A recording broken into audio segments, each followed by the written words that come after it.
Before starting this video, I do want to give a thank you to my patrons that support the channel. And if you would like to support the channel, there are some great benefits for you in the link down below. So with that, let's get into today's video.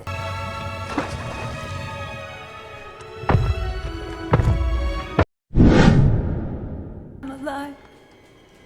You're just too good. Can't take my eyes off of you.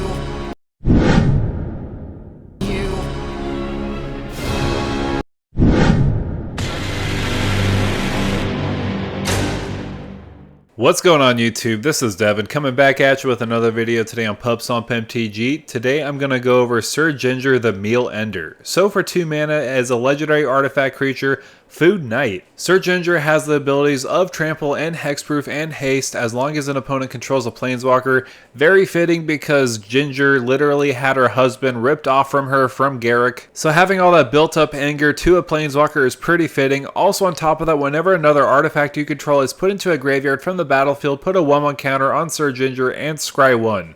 Also, she does have the ability of paying 2 and a tapper to sacrifice Syr Ginger. You gain life equal to its power. So yeah, this is a pretty cool commander. I wish it was released years ago when we first saw the trailer for the Throne of Eldraine set. However, we do have her today, and honestly, this was probably one of the most challenging decks I had to build because she is colorless and we have to deal with artifacts going into the graveyard so that we could buff her up and scry. On top of that, not a lot of people are playing Planeswalkers in their commander decks, so that's going to be pretty challenging by itself because they're not going to really have that abilities of Trample, Hexproof, and Haste. But I mean, occasionally that will happen, especially if you're playing against the Atraxa player or if you're playing against the new Commodore Guff deck where they're focusing on Planeswalkers. But I will say the flavor is off the charts for this commander specifically because it has that hatred towards Planeswalkers, and because she lost her love and her love was a food artifact, it entered the graveyard. She's going to get buffer because of that, because of the anger she has.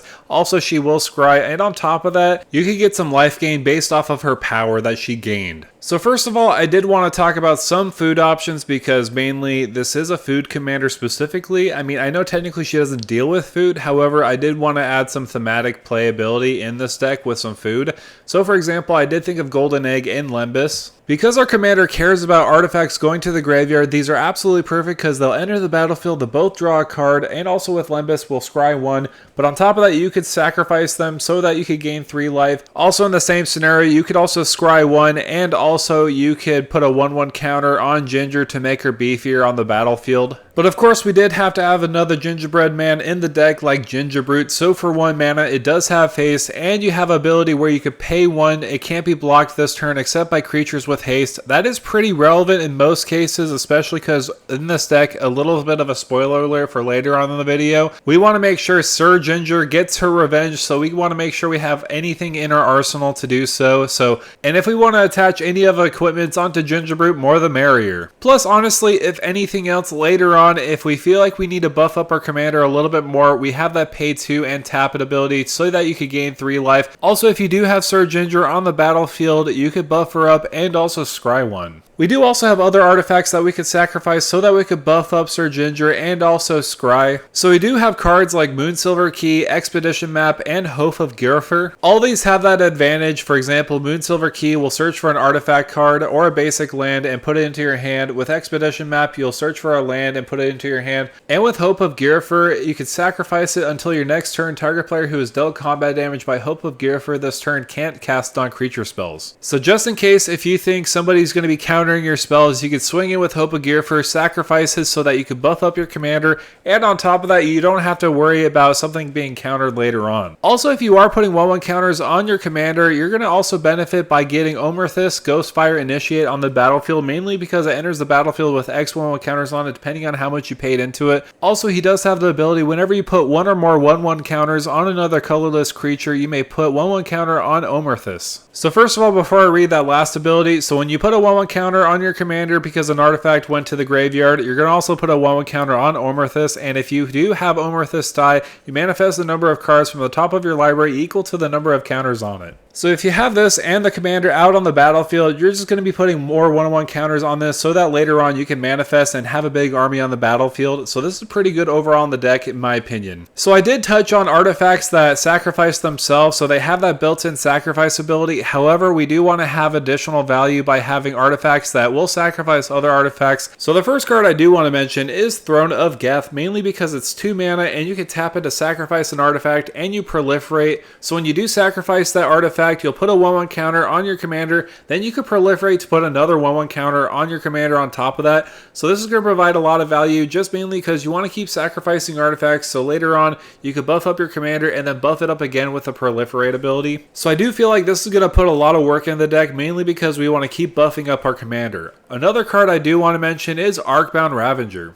So for 2 mana, you could sacrifice an artifact, put a 1/1 counter on Arcbound Ravager. It also does have modular 1. However, the main reason why I do like this is the fact that it's a free sack outlet on an artifact. You don't have to worry about tapping it or anything else, any type of loopholes. You could just sacrifice an artifact, and on top of that, you could just keep on buffing it up so that it could be a big beefy threat on the board. And also, if you want to attach equipment to it, you totally can. Another sacrifice outlet I do want to include is Krark Clan Ironworks. So for 4 mana, you could sacrifice an artifact, you add 2 colorless mana to your mana pool. That's simple enough. You could ramp up ahead and put some big artifacts on the battlefield, especially if you have little ones here and there. You could just add 2 mana for each artifact you do sacrifice. So obviously the more artifacts you do sacrifice, the more you're going to buff up your commander by putting 1/1 counters on it, and on top of that, you're going to be scrying. So one more sacrifice outlet I do want to talk about is pretty perfect in the deck with Kuldotha Forgemaster. So for 5 mana, you could tap it, sacrifice 3 artifacts, search your library for an artifact card, then put it onto the battlefield directly, then shuffle your library. So if you do have a couple artifacts here and there on the battlefield and you just don't feel like you need them, especially later on in the game, you could just sacrifice them and search for an artifact that you actually do need.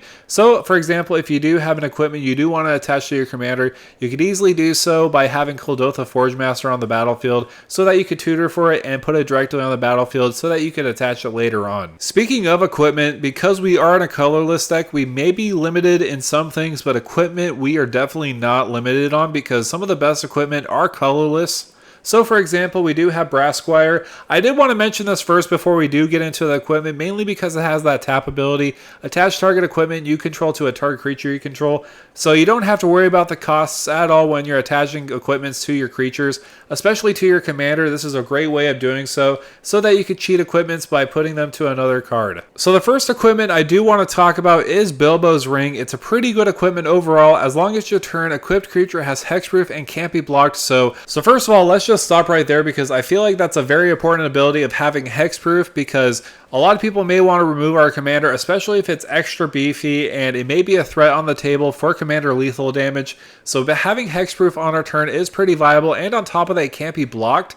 So we're just going to be swinging in uncontested, and on top of that, whenever it attacks alone, you draw a card and lose 1 life. So this overall has so much versatility for it. I love this card a lot for what it does. On top of that, I did also want to mention Blade of Selves, mainly because if you equip the creature, it has Myriad. So this equipment is going to be very good with our commander, because whenever it attacks for each opponent other than the defending player, you may create a token that's a copy of that creature that's tapped and attacking to that player or planeswalker they control. Exile the tokens at the end of combat. So if we attach this to our commander, those 2 tokens that we do make will die because of the legendary rule. So because those tokens were artifacts and they went to the graveyard, we will be able to buff up our commander by 2 1/1 counters, and we could scry 2. So Blade of Selves is definitely a great include in the deck. Another great include is having Bitterthorn, Nissa's Animus, and Sword of the Animus on the battlefield. They both essentially have that ability. Whenever it attacks, you may search your library for a basic land and put it onto the battlefield tapped. However, with Bitterthorn, it becomes a living weapon when it enters the battlefield. So if we do want to get lands on the battlefield, we could easily do so with these 2 equipments. I did also want to talk about some of the swords, like Sword of Forge of Frontier, Sword of Truth and Justice, Sword of Feast of Famine, and Sword of Fire and Ice. These all provide that advantage of getting protection from a specific color, depending on which one you're equipped with. I would say some of the downsides of these swords, however, is the fact that they are pretty expensive overall, so you can kind of pick and choose which ones you want for the deck. However, I named these ones up here because I do feel like they provide the great utility of either giving you card advantage or buffing up your creatures, or essentially untapping all your lands. It really depends on which one you want to put in your deck. However, I do want to talk about one of my favorite equipments in Cauldron Complete. So for 7 mana, it is a living weapon, so it will enter as a creature on the battlefield. It does have indestructible. Equipped creature gets +5/+5, has first strike, trample, indestructible, and haste, and whenever this creature deals combat damage to a creature, exile that creature. So yeah, that was a mouthful in itself, and that was just a big giant long paragraph of stuff that it does do for your commander specifically if you do equip it to it. So honestly, this is probably one of the best equipments in the deck because it can really get the job done, especially giving your commander first strike, trample, indestructible, and haste, and +5/+5. And plus on top of that, your commander is already probably going to be buffed up anyway, so this is a good way to close out the game. And on top of that, if some mortal soul will try to block it, it'll just die. So this one is definitely one to look out for sure. However, that's going to do it for me, guys. Thank you guys so much for coming by and watching this video on Syr Ginger. So overall, I am pretty happy to see Syr Ginger the Meal Ender on a card. However, I do wish it had some colors to kind of buff it up a little bit. Maybe some green, maybe some white, maybe some black. Those color combinations are very strong for food specifically. So overall, I do understand the reason why though that it is colorless, because it is a food on the battlefield. However, with that said, what do you think of Syr Ginger the Meal Ender? Are you planning on building it? Let me know down below in the comments. Make sure to like, share, and subscribe to the channel. And with that out of the way, thank you for stopping by.